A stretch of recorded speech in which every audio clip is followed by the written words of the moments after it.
Assalamualaikum warahmatullahi wabarakatuh. Waalaikumsalam. Sedulur-sedulur di Ustadz Tonu Official Channel, kemudian juga Haji Hasan Bisri BFC, Mbak Devi, Ustadz Abe, Abi, Pak Rahmat, semuanya, teman-teman. Alhamdulillah kita bisa ngobrol-ngobrol lagi, bisa nge-vlog lagi. Ini kita sekarang mau bahas masalah yang lagi dibilang viral, udah viral 2 tahun udah viral ya sebenarnya ya. Trading lagi. Tapi beberapa belakangan waktu ini mencuat kembali, yaitu tentang COVID-19 nih, teman-teman semua. Ada sekitar 1 bulan ini ya, Ustadz ya? Hampir. Naik lagi kasusnya, bertambahnya signifikan sekali, 2.000, 4.000, 17.000, banyak lah pokoknya datanya saya nggak terlalu paham. Cuman beritanya memang sudah luar biasa kemana-mana, bahkan di Cibubur pun di Dekat-dekat kita ya. yang masuk wilayah Jakarta Timur tuh, kan Cibubur ada yang sebagian Jakarta Timur, Depok, Bekasi. Salon tutup lagi, tempat makan tutup lagi ya. Mallnya tetap buka, nggak kayak dulu banget waktu awal COVID yang tutup, kemudian Sampai jam 5 doang ya? sampai jam 5. Bioskop tutup Mas Bobi. Tutup. Tutup. Aduh ya Allah, padahal udah seneng banget itu. Bisa dibuka lagi. Tapi ya, semuanya memang harus begini terjadinya. Nah, ini mau didiskusikan sama Pak Ustadz, sama teman-teman semua, pasti di sini udah paham, udah mengalami, atau mungkin lagi gelisah saat ini nih tentang COVID tuh, Pak Ustadz. Jadi, di titik sekarang ini banyak banget pendapat orang beda-beda tentang COVID. Ada yang menganggap bahwa betul COVID itu ada, karena sudah mengalami, atau temannya mengalami, atau keluarganya mengalami, kan gitu ya. Yang kedua, ada yang merasa bahwa COVID itu tidak ada. Yang ada memang hanya sakit biasa pada umumnya. Orang tuh kalau misalkan hidungnya mampet, dari dulu juga begitu. Sakit panas, masuk angin, hidung mampet, batuk, dan lain sebagainya. Gejala harian ya. Sama, gitu. Terus, ada juga yang di tengah-tengah, dibilang percaya. Enggak juga, dibilang nggak percaya, tapi karena pemberitaan lain sebagainya, akhirnya percaya. Itu Pak Ustadz. Ada juga yang udah sakit, terkena COVID, analisa dokter, karena melihat berita bahwa, oh COVID itu ternyata nggak ada ya. Walaupun dia didiagnosa COVID, dia nggak percaya bahwa dia COVID, padahal udah dikasih selang, gitu. Udah dirawat di rumah sakit. Belum sadar. Tapi karena pemberitaan yang begitu kuat, akhirnya dia nggak percaya bahwa dia kena COVID. Jadi bohong semua. Itu kan jadi susah itu Pak Ustadz. Penyelesaiannya jadi susah gitu. Sebetulnya Pak Ustadz, dari Pak Ustadz nih, sikap kita sebagai Muslim menyikapi hal ini seperti apa Pak Ustadz? Dibilang kita percaya, ya datanya ada ya. Benar. Kemudian di samping saya juga Ustadz Abe pernah kena COVID, kemudian beberapa teman, Mbak Devi juga pernah kena gitu ya. Dibilang nggak percaya, ya kalau teori konspirasi itu kan apa aja bisa jadi benar sebetulnya. Tapi kan tetap data itu kan jadi acuan Pak Ustadz. Data orang ada positif, otentik, ada hasil PCR. Bahkan ada opini begini. Oh itu alat-alat antigennya itu sudah diacak Pak Ustadz. Ada begitu. Jadi sekian alat, nanti sudah di set berapa yang positif dari alat-alat tersebut. Dan terakhir, yang lagi perbincangan untuk semua, ini sekali lagi hanya diskusi ya teman-teman ya, bahwa ini semua kenapa bisa naik lagi angkanya begitu mencuat, karena ya ini semata-mata untuk menaikkan ketertarikan orang terhadap vaksin. Nah, silahkan Pak Ustadz, bagaimana cara kita menyikapinya dari sudut pandang Islam itu sendiri? Silahkan. Kalau dari sudut pandang Islam itu kan sebenarnya kita sudah dikasih pemahaman dari Islam itu kalau ada persoalan itu serahkan pada ahlinya, kan itu ya. Betul. Dalam hadis itu sudah diceritakan seperti itu ya, kita mengikuti aja dan melihat. Kita kan bukan orang yang bodoh sekali, kan enggak juga gitu, kita mampu untuk berpikir. Jadi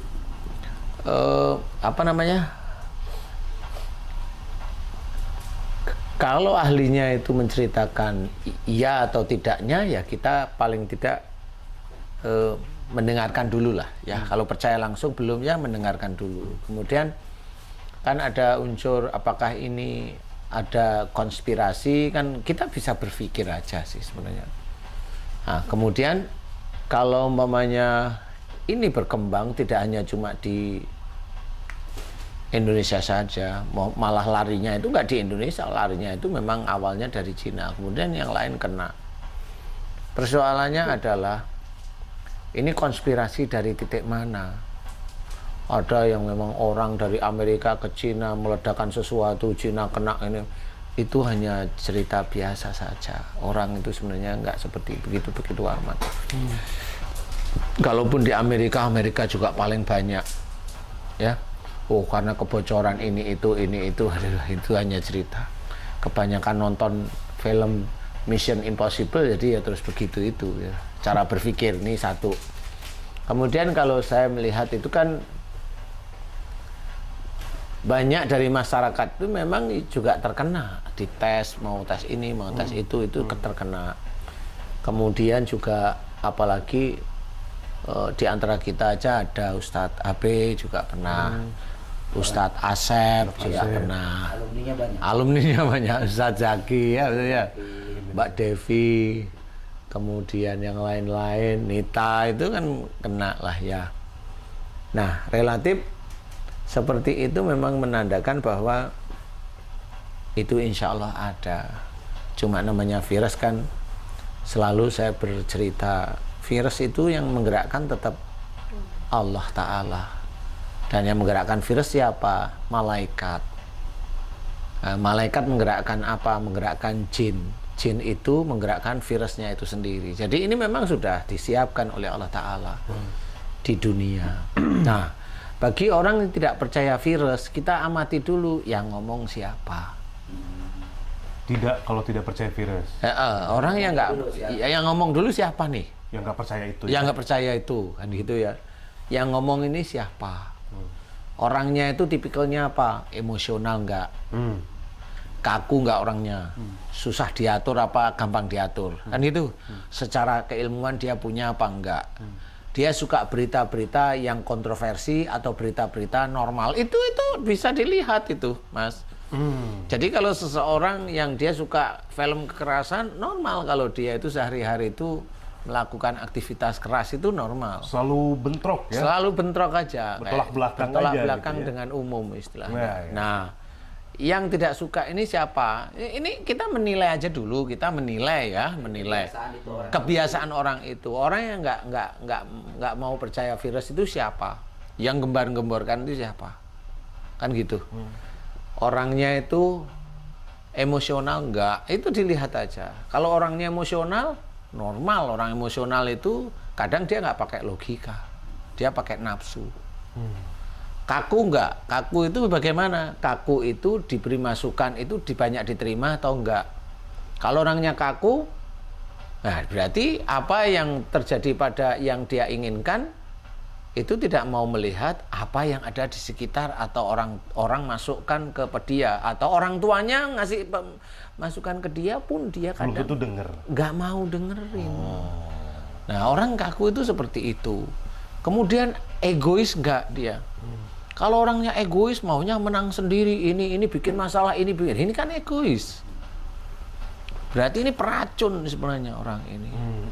Kemudian suuzon enggak? Nah memang orangnya nggak tahunya mah hobinya suuzon dia. Lah kalau ini sudah nempel ke dia, lah ngapain dipercaya? Wong kita itu orang Muslim itu untuk kalau ada suatu masalah atau suatu keadaan aja disuruh diselesaikan oleh orang-orang tertentu itu untuk tabayun. Kemudian harus diselesaikan dengan yang ahlinya. Betul. Jadi itu harus difahami dulu. Ada tahapan sebenarnya. Ya. Jadi bukan orang yang gembar-gembor. Apalagi sekarang ini YouTube, kemudian medsos ini kan gencar. Jadi bikin orang tuh bingung gitu, Pak. Iya. Nah disinilah sebenarnya fitnah Dajjal itu dibentuk sebenarnya. Di titik-titik ini fitnah Dajjal itu dibentuk sebenarnya. Nah orang itu nggak ngerti kalau fitnah Dajjal ya begitu itu. Skemanya di situ. Skemanya memang di situ. Ya seliweran bukan. itu fitnah Dajjal. Jadi bukan karena penguasa yang dolim yang sebelah mana. Nggak bisa seperti itu. Nanti di titik kita ada juga umpamanya pendakwah yang dolim, emang ada. Dia nyebarin sesuatu yang memang tidak pantas disebarkan. Dia ada di bawah semuanya. Mau di bawah kemudian dia membuka sesuatu yang sebenarnya itu malah bikin chaos sebenarnya. Ya itu ya ada, itu ya fitnah dajjal, walaupun yang ngeluarin itu pendakwah umpamanya. Ini sama. Nggak peduli siapa yang ngeluarin. Nggak peduli. Karena dajjal itu memang dia akan keluar dari basis akidah, syariat, akhlak. Contoh umpamanya kalau ada pendakwah, dia mengejek, dia merendahkan saudaranya yang lain. Lah itu kan nggak boleh. Tapi walaupun dia pendakwah, dia benar-benar itu diceritakan beneran, dibuka di ini, dia kan sama menyebarkan fitnah, menyebarkan ujian bagi semuanya. Dan dia lupa bahwa saudara seiman itu memang saudara, satu tubuh yang harusnya itu dilindungi. Tapi malah begitu. Nah, itulah fitnah dajjal. Yang ngeluarin siapa? Ya pendakwah. Ya saya tidak membuka kemungkinan seperti itu. Karena apa? Fitnah dajjal itu tidak hanya untuk orang-orang biasa. Enggak. Fitnah dajjal itu benar-benar itu ke semuanya, banyak. Nah, di kita ini memang harus memberikan pemahaman. Persoalan orang-orang itu yang sering menjadikan fitnah, persoalan orang-orang itu tidak percaya terhadap virus COVID. Itu mereka akan memilih nantinya. Mereka akan memilih, Mas. Wong orang masuk Islam itu dia memilih kok. Nggak cuma COVID ya, Islam yang jelas bukunya jelas, terjaga sejak zaman Nabi kan begitu ya. Itu terjaga, itu orang tetap kadang nggak mau milih, kadang ngejek, kadang begini ya, itu harus memilih. Apalagi COVID yang baru, secara nyata ini nggak tampak. Baru 2 tahun juga ini sama kita intensif. Ya seperti itu. Orang masih tahap berpikir. Disinilah sebenarnya kita harus bijak menyikapi, bijak. Kalau istilahnya menjaga jarak, mencuci tangan, membatasi kerumunan, mengurangi mobilitas. Terus kalau ini berkerumun ini, saudara beriman, ini insya Allah sudah di antigen, swab udah banyak. Ini ikhtiar untuk menandakan bahwa di kita ini insya Allah sudah negatif. Amin. Ini bukan persoalan kita mau sombong, tidak. Kenapa Ustadz Abe di sini? Ya biasa-biasa aja. Karena beliau sudah pernah merasakan yang namanya COVID itu kayak apa. Yang katanya itu mau mati rasanya. Nah, kalau orang yang nggak percaya COVID itu kan karena memang Allah belum ngizinin aja dia kena COVID. Belum ngerasain ya. Kalau dia sudah dipasang ventilator, ininya mulutnya mengunci, ini dilobangin, baru nanti kamu itu mau ngomong apa kan gitu. Percaya. Baru. Nah itu percaya apa enggak tergantung dia sendiri Ustadz ya. Iya, balik lagi dia Ustadz. Nah yang jelas sebelum saya memberikan ini lagi, Ustadz Abe nih yang pernah merasakan terkena COVID itu rasanya gimana. Walaupun saya tidak tahu hanya berapa hari, saya tidak tahu karena banyak teman-teman pendakwah yang meninggal sekarang ya, ini Ustaz ya. Fase sekarang nih fase 2 ya. Iya. Dari fase pertama terkonfirmasinya tidak dengan gejala yang serius. Waktu saya itu masih ada pilek, masih ada batuk. Sekarang yang aneh di fase ini, orang nggak kemana-mana, di rumah kena COVID. Di rumah. Bahkan hampir di wilayah saya nih sama Pak Haji Hasan nih, hampir Ustadz yang sekarang terkonfirmasi itu pejabat dan para ustadz. Pejabat, ustadz dan semuanya hampir kemarin sudah ada 10 orang meninggal mendadak. Innalillahi wa inna ilaihi. Nah ini fase apa ini Ustadz? Sehingga kok levelnya nih sekarang udah mulai ke anak-anak yang dia tidak kemana-mana gitu. Saya punya satu keluarga, saudara saya di Bandung, anaknya sangat safety banget, orang tuanya sangat memberlakukan safety klinik untuk anak itu, tiga-tiganya. Sementara orang tuanya betul-betul jaga jarak sama anak itu. Pas kemarin antigen bareng-bareng, yang COVID anaknya semua. Padahal nggak kemana-mana tuh anak. Di rumah aja padahal ya. Di rumah aja, nggak ngapa-ngapain. Yang sangat betul-betul menghindari kerumunan. Higienis lah ya, serba higienis, serba protokol. Safety banget. Tapi ternyata saya ingat lagi pas dia cerita apa yang guru pernah sampaikan dulu tahun sebelum ini terjadi fase 2. Guru bilang sama saya bahwa COVID itu sudah ada titik-titiknya pada setiap manusia. Setiap manusia, iya betul, Tinggal insya Allah. Allah mau mengaktifkan apa enggak. Semua virus corona itu yang hadir di sini itu insya Allah ada semua. Tinggal kapan Allah itu membangkitkan. Semua yang ada di ruangan ini, Mas. Iya, nggak cuma di ruangan ini itu 100%. Berarti di luar ya sama. Di ruangan sini aja 100%. Berarti di luar sana. Berarti menurut Pak Ustadz, setiap orang itu sudah ada sebetulnya? Selama ini yang saya amati, ada semua. Apa enggak? Di situ saya ingat bahwa ternyata bukan karena orang menjaga prokes. Mau dia jorok enggak, itu bukan ukuran. Iya. Mau dia safety banget juga, itu bener. bukan ukuran. Karena ternyata. teman-teman dokter itu juga banyak yang kena. Teman-teman pejabat tuh prokesnya kayak apa gilanya tuh. Ketat banget. Kadang-kadang itu malah alkohol dimasukin ke mulut loh, saking menjaga kesehatan. Tadi kadang-kadang nggak dikeluarin, ditelan malahan. Itu alkohol yang lain kali Apa itu ya? Pak Ustadz itu. Hah? Iya. Oh itu lewat ya. Itu whisky itu. Oh, hah? Whisky. ya. Artinya Nah itu kan sampai menjaganya itu loh, Iya, maksudnya benar. itu ya. Tapi akhirnya prokes itu juga hanya sebagai upaya mah iya gitu ya Pak Ustadz ya. Bukan sebuah ukuran. Iya. Jadi bukan ukuran maksudnya. Hanya upaya ya berarti ya, ikhtiar lah. Kedua, yang saya tanyain tadi, kok fase ini banyak teman-teman dari karangan para asatid lagi benar-benar diuji sama Allah Ustaz. Iya memang benar, saya dulu waktu awal-awal COVID ada itu kan memang saya cerita Saya ingat nanti banget. ada tahap berikutnya, kedua itu pejabat sama pendakwah itu banyak yang kena loh, dan yang berikutnya ini banyak yang langsung kena langsung Meninggal. Karena orang pun tetap masih bisa, siapapun dia non muslim dia bisa kena, seorang muslim pun dia bisa kena. Seorang pangeran sendiri kena. Seorang pangeran, emang ada pangeran? Ada pangeran. Pangeran Charles kan? Oh ya? Oh itu. Oh, berarti saya kemarin nggak salah waktu kemarin saya bilang di siraman kolbu yang live, saya sempat ngomong, menteri bisa aja kena, presiden bisa aja kena, pejabat negara bisa kena, Artis ya siapa aja bisa ya. aja kena, semuanya kena. menyasar Saya semua sempat saya ngomong seperti itu kalau saya tidak salah ya.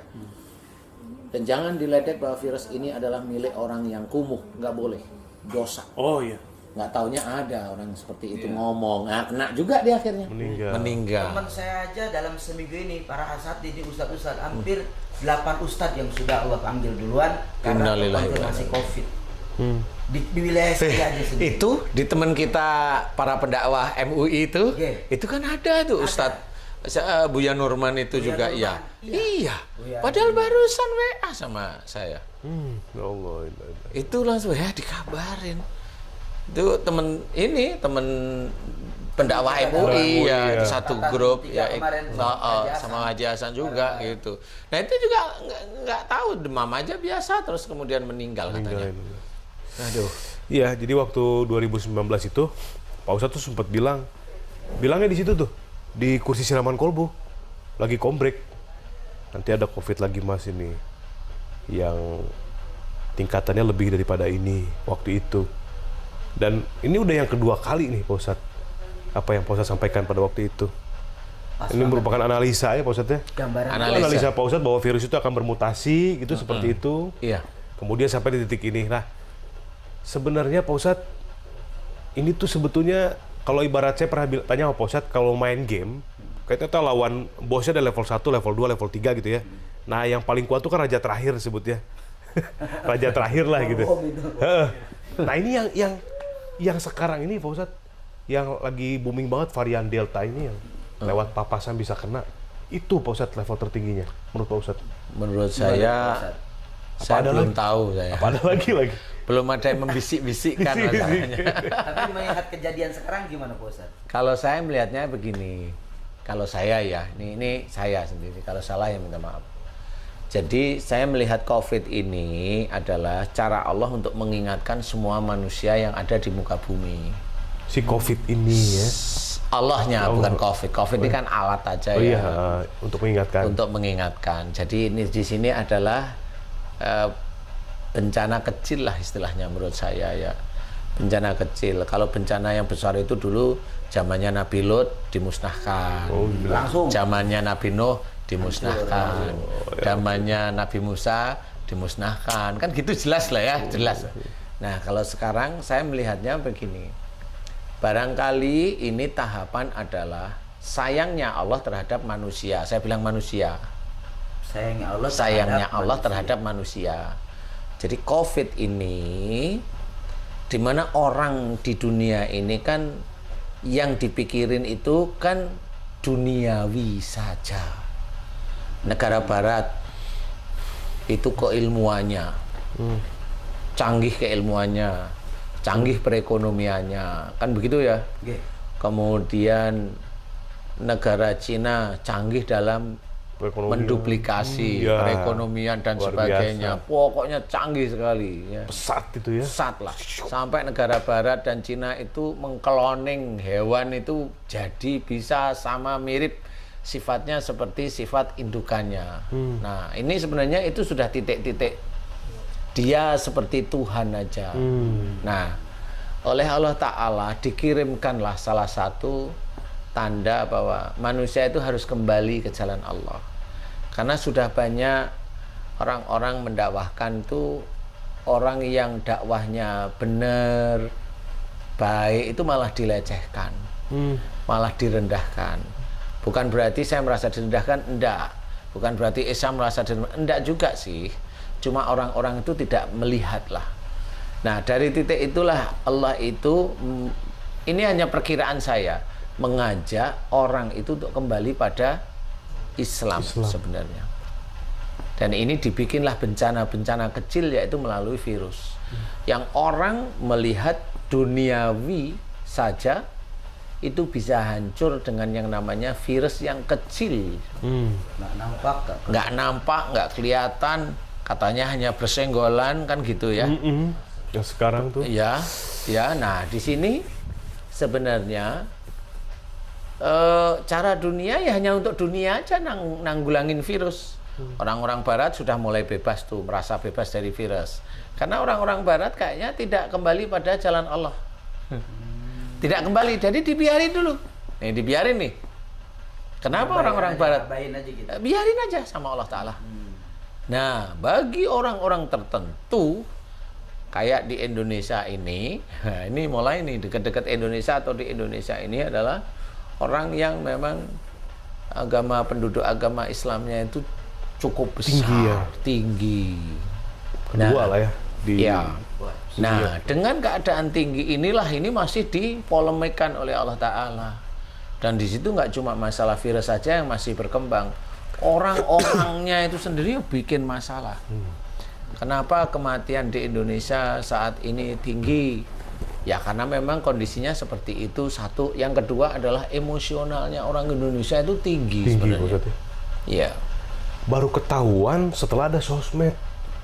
Dulu kan sebelum ada sosmed, tahunya orang Indonesia itu kan lembut-lembut, ramah, senyum. Ya. Begitu ada sosmed kan ngebully anak orang tuh kayaknya renyah banget itu.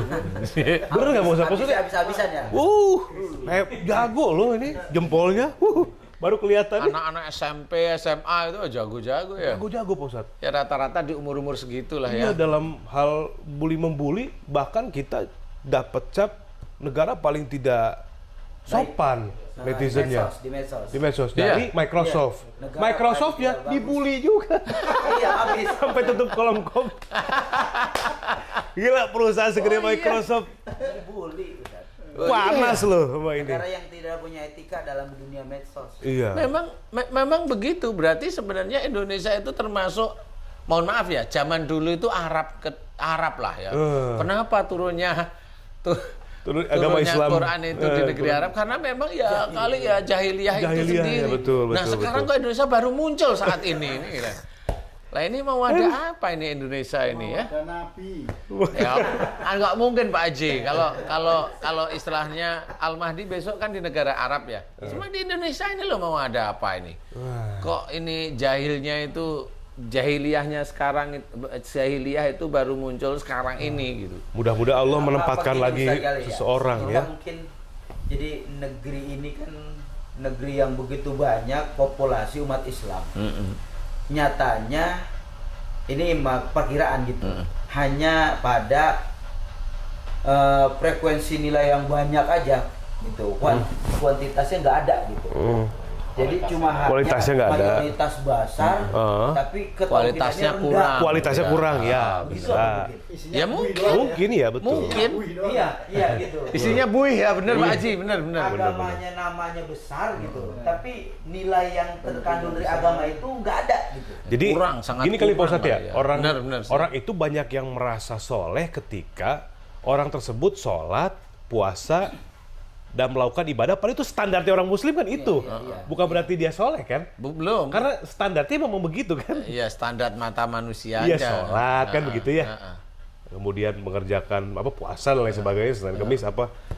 Banyak orang merasa dengan dia seperti itu, wah gue udah soleh nih. Benar. Kayaknya belum ada kesadaran secara kuantitas. Secara kuantitas, Ya, memang. betul. Sepertinya Ustadz, ini Iya. perkiraan karena Iya. melihat dari besar mayoritas Banyak. umat Islam, tapi toh tidak mencerminkan etika yang luar biasa. Luar biasa. Malah yang terjadi Iya. kita menjadi trading satu tidak beretika dalam dunia medsos. Bayangin coba. Lah, Iya. memang itu dulu diturunkannya Nabi Muhammad untuk apa Ustaz? Menyempurnakan akhlak. Lah saat ini di Indonesia akhlaknya murad marid.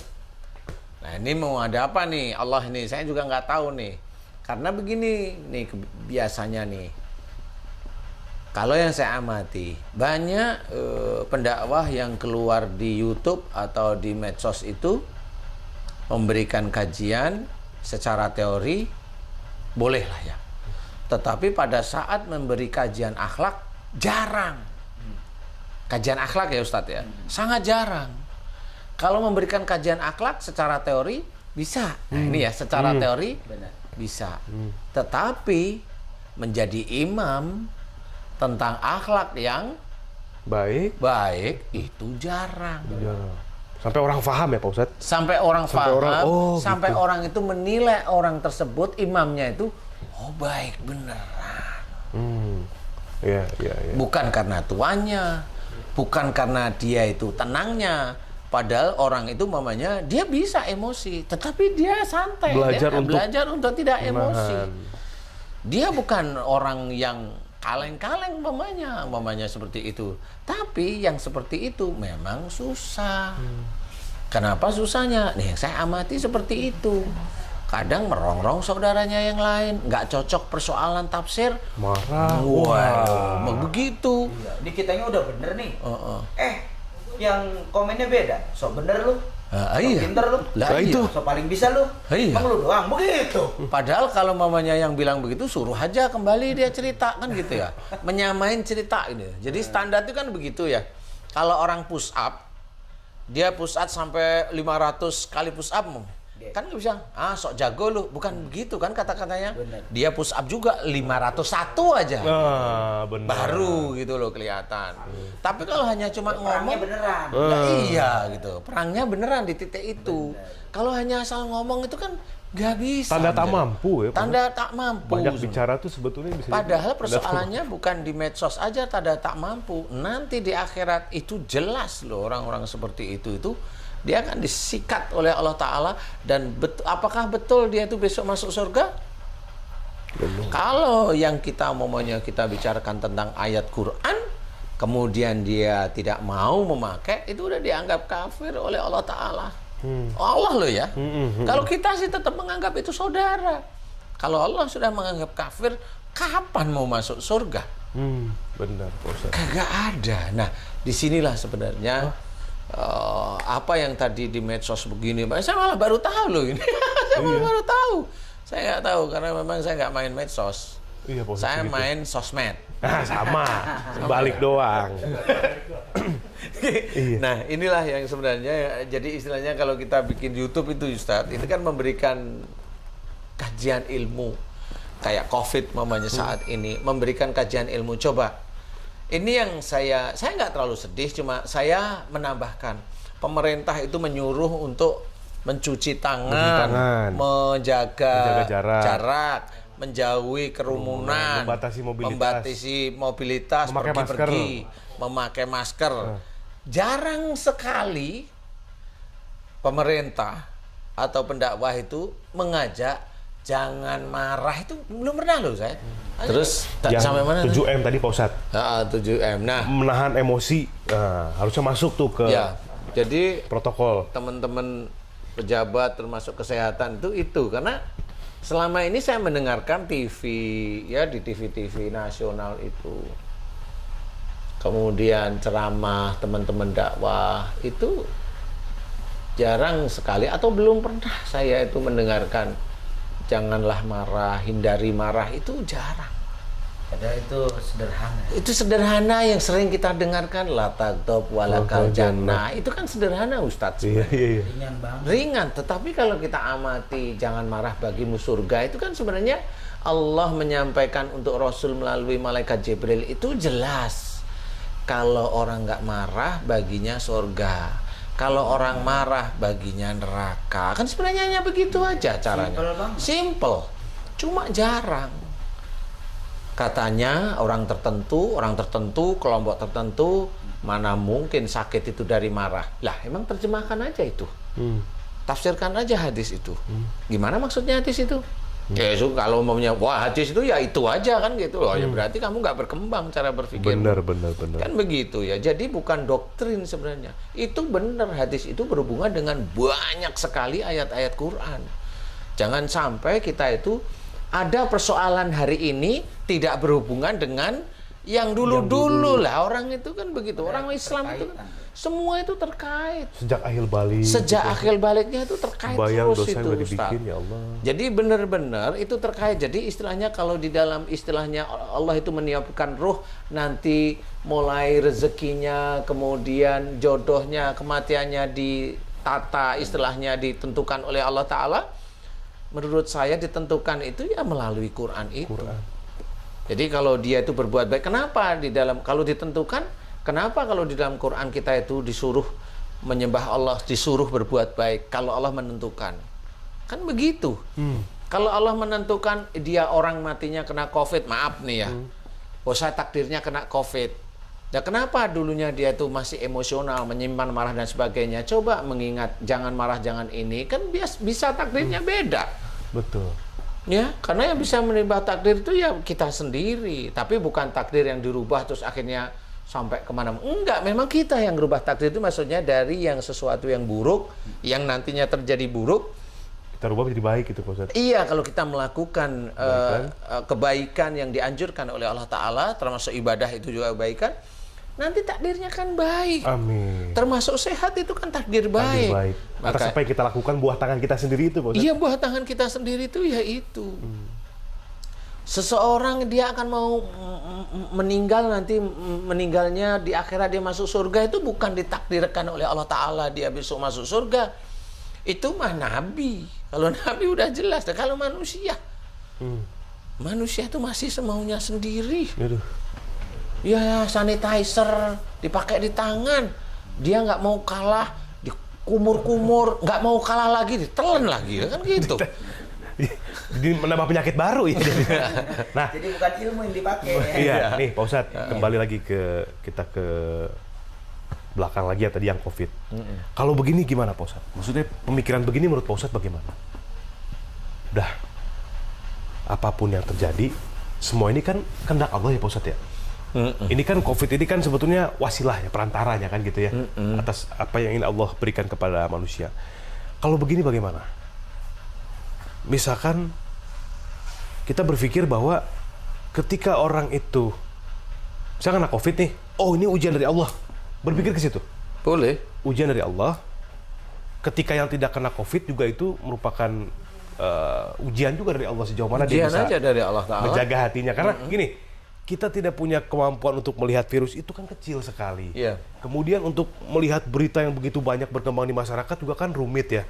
Jadi menurut saya, ya udah sekarang COVID itu dari Allah, kita bersyukur kalau misalkan memang Allah masih kasih kesehatan, tapi pun jangan sombong. Ketika sakit, anggap ini sebuah ujian, kembalikan lagi kepada Allah. Jadi intinya pasrah aja gitu Pak Ustadz. Ya, tapi kan sebagai seorang muslim kan nggak bisa pasrah itu diem kan nggak. Ada ikhtiar. Harus ada ikhtiar. Salah satunya mamanya ikhtiar kita itu untuk menjadi seorang yang bijak. Mamanya gini, terkena COVID ada apa? Ada teman kita dakwah yang satu grup itu terkena COVID Ustadz. Iya. Ya, Ustadz Randy itu kan terkena COVID ya. Kemudian saya bantu doa lah. Saya hanya minta Ustadz tolong doa saya diaminkan. Wallahu alam, beliau mengaminkan terus. Alhamdulillah beberapa hari langsung enakan. Yang dulunya pakai ventilator itu dilepas, yang dulunya nggak bisa makan, alhamdulillah udah mulai bisa makan. Nah, sebenarnya persoalannya adalah kalau bisa jangan sampai kita itu mendapatkan ujian yang tidak enak. Sama seperti Rasul. Kalau bisa diuji itu jangan yang tidak enak, kan begitu ya. Doa Rasul itu kan begitu ya. Jadi bisa itu mengkikis iman seseorang karena nggak kuat sebenarnya. Iya. Nah, maksudnya gini nih. Gimana Pak Ustadz? Kalau bisa jangan sampai kita mengalami ujian tidak enak, walaupun sebenarnya tidak enak itu juga harus kita syukuri. Tetapi gimana caranya tidak mendapatkan? Yaitu berbuat baiklah. Kan gitu ya. Urutannya itu kan jelas. Umpamanya wala tulqu bi aidikum ila tahlukat. Jadi di sini ceritakan, dan janganlah kamu menjerumuskan dirimu dengan perbuatanmu ke dalam kebinasaan. Jadi seseorang yang melakukan perbuatan-perbuatan tertentu itu nanti dia sudah nyetir kehidupan sampai kematiannya itu sudah ditentukan dia sendiri. Kalau dia emosional ditentukan sebenarnya. Nah, disinilah sebenarnya di tengah-tengah ini Allah itu mengajak untuk kembali ke jalan Allah Ta'ala lagi. Yang dulunya emosional jadilah pemaaf. Yang dulunya kaku jadilah yang lembut. Yang dulunya itu dia pengen dimuliakan, muliakanlah orang lain dulu. Kan gitu ya? Bener ya? Kalau ingin benar-benar ditinggikan ya hormati, tinggikan orang lain. Itu kan pembelajaran yang ada dalam Quran sebenarnya, yang itu juga dikerjakan oleh Rasulullah Muhammad SAW. Nah, di titik itulah nanti kita itu menyusun kehidupan kita itu baik. Makanya kalimat berikutnya wa ahsinu, dan berbuat baiklah. Dan berbuat baiklah. Innallaha yuhibbul muhsinin. Dia berbuat baik. Berbuat baik itu gimana ya? Kembali lagi kepada Quran dan Sunnah. Berbuat baik itu. Nah, kalau kembali lagi beneran dikerjain, yang kemarin-kemarin dikerjain, ya marah, emosional, kaku, suudan dan sebagainya. Ini kan akhirnya ditinggalkan. Kan begitu sebenarnya. Ayat itu kan petunjuk untuk kita telaah, kita pikirkan. Nah, dari sinilah insya Allah nanti mudah-mudahan kita tidak terkena COVID. Tidak terkena ujian yang menurut kita tidak enak. Sebenarnya kan gitu sebenarnya. Jadi Allah itu paham. Jadi orang yang terkena sesuatu tidak enak itu ada beberapa kemungkinan. Kemungkinan memang dari perilakunya sendiri. Kemungkinan kedua karena imannya dia kuat. Imannya kuat ya bisa aja. Jadi ujian dia menjadi berarti, ujian yang tidak enak, tapi dia tetap menerima ujian itu dengan senyuman, dengan lapang dada. Dia terima. Nah, ini sulit mencari orang yang seperti itu sulit, tetapi ada. Nah, di titik ini kita melihat ini satu nih perilaku. Makanya kenapa saya hanya mohon aja terhadap pemerintah, mbok ya ditambahilah ya, jangan emosional, jangan kaku dan sebagainya. Kan sama jadinya. Saya juga melihat teman-teman dakwah lain, cobalah digaungkan. Akhlak Rasul itu jangan cuma cerita. Rasulullah itu adalah contoh yang baik. Sesulit itu ya? Hanya apa namanya? Cerita gitu ya? Slogan. Kan akhirnya menjadi slogan. Ayo cobalah. Ayo jangan marah. Apa? Iya, resapi. Diajak masyarakat itu seperti itu. Kalau teorinya tahu semua, Rasul itu memang contoh yang baik. Dari mulai anak SD sampai orang yang mau mati itu, Rasul contoh yang baik enggak? Iya, pasti gitu. Suri teladan.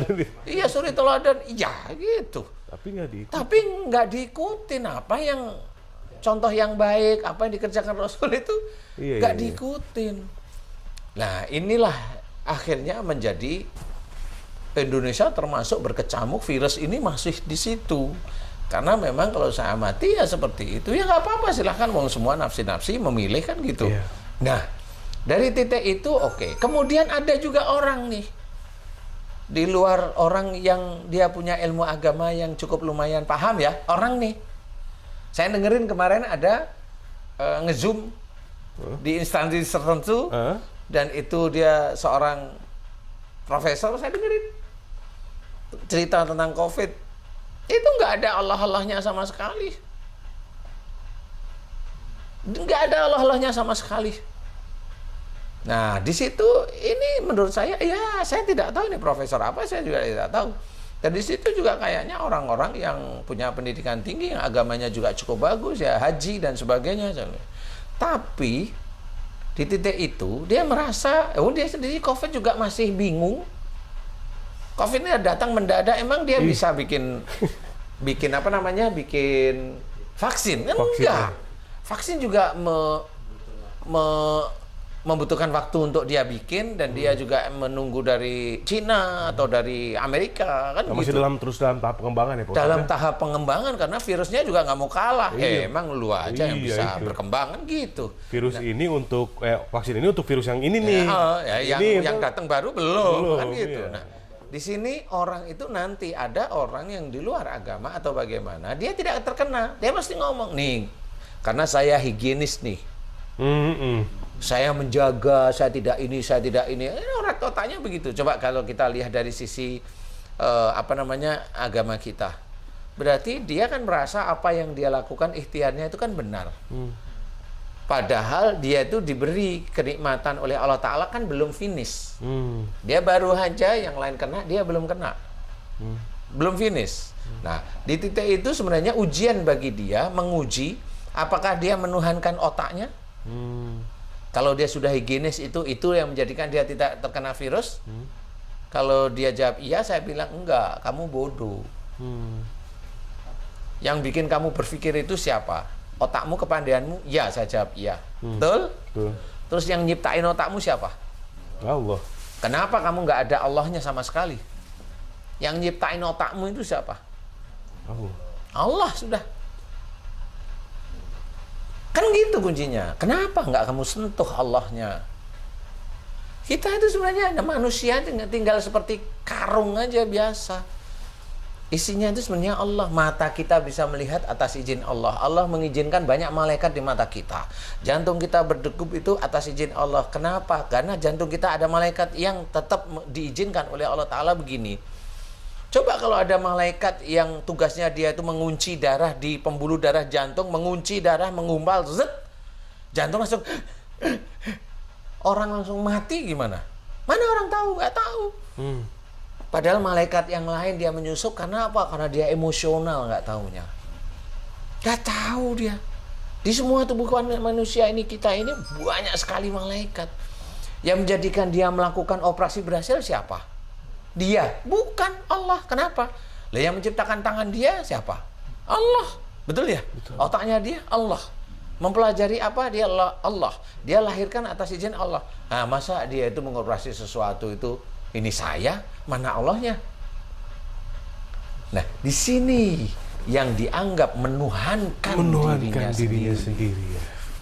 Jadi segala sesuatunya sudah tidak ada Allah berarti. Sudah tidak ada Allah. Aktivitas dia tidak melibatkan Allah. Tidak melibatkan Allah. Nah, itulah kerugian yang amat besar. Nah, makanya kita dakwah ini mengingatkan Ustadz. Jadi, kalau kita melihat dari sisi tadi pertanyaan Mas Bobi, orang itu macam-macam nanti. Nanti vaksin turun, nanti ini udah divaksin. Ya dulu saya bilang, udah divaksin. Nggak taunya orang sembuh semua, dipikir vaksinnya.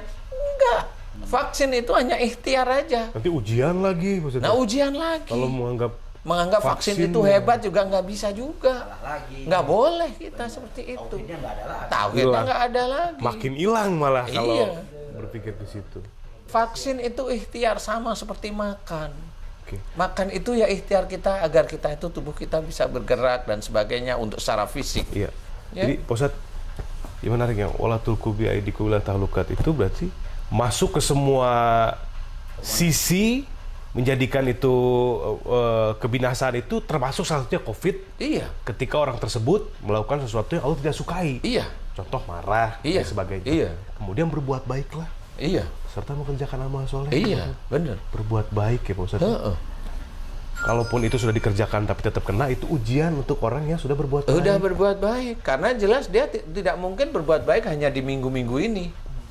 Dia mikirnya kan, saya berbuat baik, saya sudah baik. Nah, tapi lupa dulunya nggak taunya emosi, pernah marah sama bapaknya. Dimohonkan ampun. Nah, iya kan belum pernah dia mohonkan ampunan, belum pernah minta maaf serius kepada orang tuanya. Oh, benar. Dia minta maaf hanya cuma di bulan Ramadan, itu pun tidak mana dia minta maafnya di titik mana, ke orang tuanya beneran atau dia hanya lip service di mulut aja.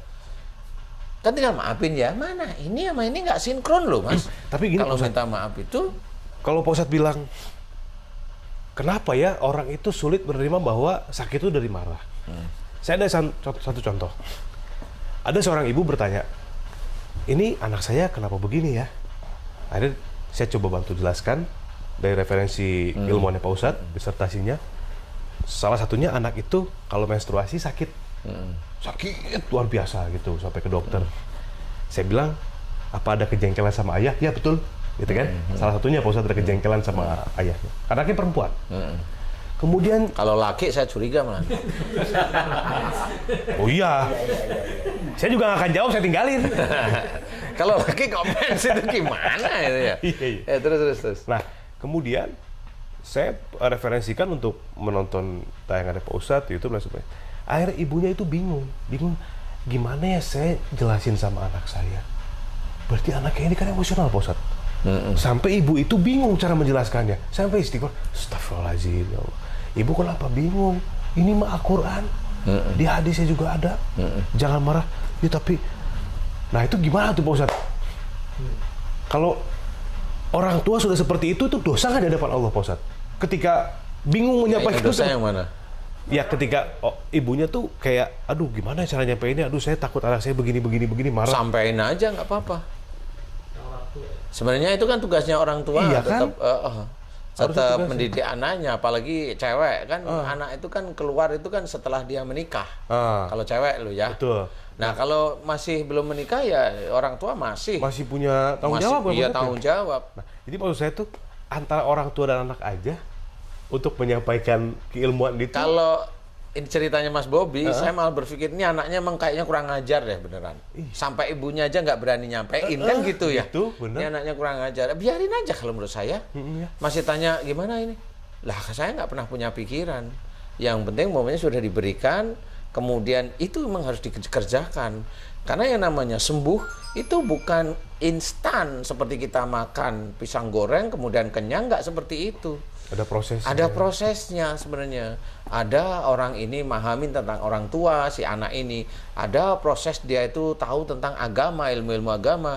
Ada proses tentang hormat pada orang tua. Ada proses dia harus menanggalkan yang namanya marah, emosi, semaunya sendiri kan seperti gitu. Banyak proses seperti itu. Baik. Nah, memang selama ini belum pernah saya itu melihat orang yang menceritakan secara jelas pemahaman bahwa marah itu tidak disukain oleh Allah Ta'ala sebenarnya. Jadi marah itu dianggap mirip seperti minum, makan, jadi kayak kebutuhan aja. Seharian. Wajar lah ya, gitu kan bahasanya. Iya, kalau menurut saya tetap nggak wajar. Ya walaupun ini manusia bilang wajar ya, tadi saya bilang wajar, iya. Tapi menurut saya, menurut Islam nggak wajar. Karena Islam banyak. Dendam itu tidak boleh. Tapi kebanyakan dendam itu ada di sekitar kita. Contoh kenapa dendam tidak boleh? Nah ini wa idza khatabahumul jahiluna qalu salama. Jika engkau disapa oleh orang jahil itu kita dijahili, didolimi, difitnah dan sebagainya. Allah menyuruh alus salama. Tidak ada dendam. Di situ disuruh Allah kita itu untuk mendoakan agar orang itu diberi keselamatan. Enggak ada dendam di sini. Kalau kita didolimi, maafkan mereka, doakan kesalahan mereka. Itu kan cara-cara Allah. Tapi kebanyakan enggak gitu. Nah ini sebenarnya sangat penting. Makanya jahiliyah dibalik ibadah-ibadah wajib itu orang nggak tahu, padahal dia itu melakukan sebenarnya. Kejahilan itu. Kejahilian Dengan itu, emosional, dengan salah emosional satunya ya. salah satunya, dengan emosionalnya, dengan kekakuannya, dengan tidak menerima ayat-ayat Allah kayak gitu. Walaupun dia sholat, iya banyak. Berarti ketemu nih Pak Ustadz, udah kesimpulan. Maksudnya minimal buat saya pribadi ya. Udah intinya jangan menyerumuskan diri kita ke dalam kebiasaan melalui kesalahan, kecerobohan, kesalahan-kesalahan. Salah satunya agar tidak terkena COVID-19 dan penyakit-penyakit yang lain. Iya, maksudnya. penyakit yang lain nggak Penyakit cuma yang lain, COVID. nggak cuma COVID. Intinya itu. Memang benar. Iya kan? Umur Allah yang atur. Iya. Iya, Tapi masa hidup tergantung pada kita. betul. Kita yang menyusun. Kalau Ustadz tadi sudah betul, umur Allah yang mengatur itu apa? Berarti itu maksudnya takdir. Takdir itu Allah yang menentukan. Betul. Tapi masa panjangnya hidup itu manusianya. Kita yang memilih ya. Ikhtiarnya yang memilih. Iya. Betul Ustadz. Intinya kita yang Itu. memilih, Allah yang menentukan. Iya. Benar. Dia itu memang benar. Iya. Heeh. Jadi intinya kita banyak-banyak berbuat baik serta mengerjakan amal soleh. Iya. Itu udah. Jangan Dijaga. peduliin orang ngomong begini begitu. Terlebih kata Pak Ustadz tadi, kalau ada orang ngomong begini begitu, lihat dulu orangnya seperti apa. Iya, benar. Emosional kah, arogan dan segala macam. Siapa tahu dia masuk ke wala tuku biaya di gula talukat itu. Iya. Ngapain kita dengerin, bener nggak Pak Ustadz? Itu menjadi penguji kita. Jadi jangan sampai umumnya gini nih, ini ibadah nih. Ada orang yang beribadah, kelihatannya beribadah, sholat. Tapi sholatnya dia, karena dia di instansi tertentu, Ustadz, di instansi tertentu itu kan dia ingin jabatan naik terus nih. Jadi sholatnya dia, rajinnya dia sholat, rajinnya dia baca Quran, rajinnya dia puasa, kadang itu untuk meningkatkan Derajat tadi itu. ya itu. Nah itulah istilahnya akhiratnya dia gantiin dengan dunianya. Dan itu nanti akan merugi dia di akhirat. Dan ini banyak sekali terjadi di mana? Di Indonesia ini banyak terjadi. Jadi dia lupa kalau sholat itu harus lillahi ta'ala. Kalau puasa itu harus lillahi ta'ala. Baca Quran harus lillahi ta'ala. Sedekah juga harus lillahi ta'ala. Kadang-kadang instansi ini mengajak pekerja instansi atau orang kantoran instansi ini untuk bersedekah. Biar instansi ini dapat proyek besar. Karena instansi itu adalah instansi yang bekerjaannya memang bikin proyek, mengerjakan sebuah proyek di BUMN umpamanya. Nah itu malah seluruh suruh sedekah. Iya, Biar tahu, apa? Biar instansi ini mendapatkan proyek. Loh, itu gimana itu coba? Iya. Itu kan benar-benar dia mengajarkan sesuatu hal yang tidak baik. Yang harusnya lillahi ta'ala, tapi dia disuruh berbuat baik, sedekahnya itu agar mendapatkan proyek. Nah kan repot. Padahal nanti kalau instansi itu dapat proyek, itu rata-rata banyak nyurinya. Nyurinya kenapa? Efisiensi kayak kan gitu akhirnya nyuri. Nah sedekahnya dia memang akhirnya dipergunakan untuk nyuri lah. Itu kan nggak pernah dipikirin oleh mereka. Baik, tambahin lagi berbuat baik lillahi ta'ala. Berbuat baik lillahi Karena ta'ala Allah. itu jelas karena Allah ta'ala. Karena berbuat baik itu di mata manusia kelihatan normal. Biasa aja ya. Kalau udah nggak ada masalah itu berbuat baik. Padahal berbuat baik lillahi ta'ala itu tersulit sebenarnya. Makanya kita harus hati-hati belajar untuk tidak terkena COVID. Aduh. Amin. Mudah-mudahan doa semua ya, Pak Ustadz ya. Iya. Doa dari kita semua di sini, mudah-mudahan Allah jauhkan dari COVID. Mudah-mudahan itu juga tadi dari Pak Ustadz bisa membuat kita yang tadinya kan banyak yang parno juga Pak Ustadz. Dengan seperti ini kan di rumah tuh. Ya memang keluar, parno. pasti seperti itu. Saya sendiri juga. Serba salah kalau Saya- sekarang. Oh iya. Kan? Apa tuh? Aktivitas rentan dengan terkena COVID. Oh. Di rumah pun rentan Terkena terkena COVID. Jadi sekarang udah serba salah. Karena ada loh, saya dengar-dengar rumor nih, COVID ini virusnya itu nggak cuma melalui papasan loh, Mau apa Pak Ustadz? TV sama medsos. Oh, TV yang medsos yang bikin emosi, jadi akhirnya kena COVID. Kena COVID. Ah, betul. Keren itu, Mbak Des. Betul. Keren. Itu maksud saya. Dia emosi, terkena COVID. Ya, itu maksudnya. Jadi harus ditambahin nih. Kayaknya memang teman-teman pemerintah itu harus harus kayaknya mengambil dari teman-teman siraman kolbu deh untuk ngomong di situ ya. Iya kan? Bener Pak Ustadz. Iya. Iya. Nah kemarin juga saya dengar-dengar Kiai Khalil Nggih. kena positif corona loh, Kiai Khalil itu. Iya, karena juga Pak Ustadz. Iya. Insya Allah. Jadi ya memang nggak peduli sih sebenarnya COVID Siapapun ini. ya, Itu Pak Ustadz, Allah ya. kok. Itu Itu Allah. Allah. Jadi nggak peduli siapa. Iya. Alhamdulillah. Betul. Mari kita berbuat baik karena Allah. Mudah-mudahan Allah jaga kita. Ketika pun kita terkena sebagai ujian, kita kembalikan lagi kepada Allah. Intinya Allah, Allah dan Allah. Ketika ada sesuatu yang kita dengar yang membuat kita pusing dan sebagainya, udah jangan ambil pusing. Kembalikan lagi kepada Allah semuanya. Semua terjadi atas izin Allah. La haula wala quwata illa billah. Pak Ustadz ya. Pak Ustadz terima kasih atas jawabannya. Masya Allah nih vlog yang udah saya nantikan selama beberapa minggu ini. Akhirnya alhamdulillah Pak Ustadz bisa menjawab. Hari ini Punya ilmu baru.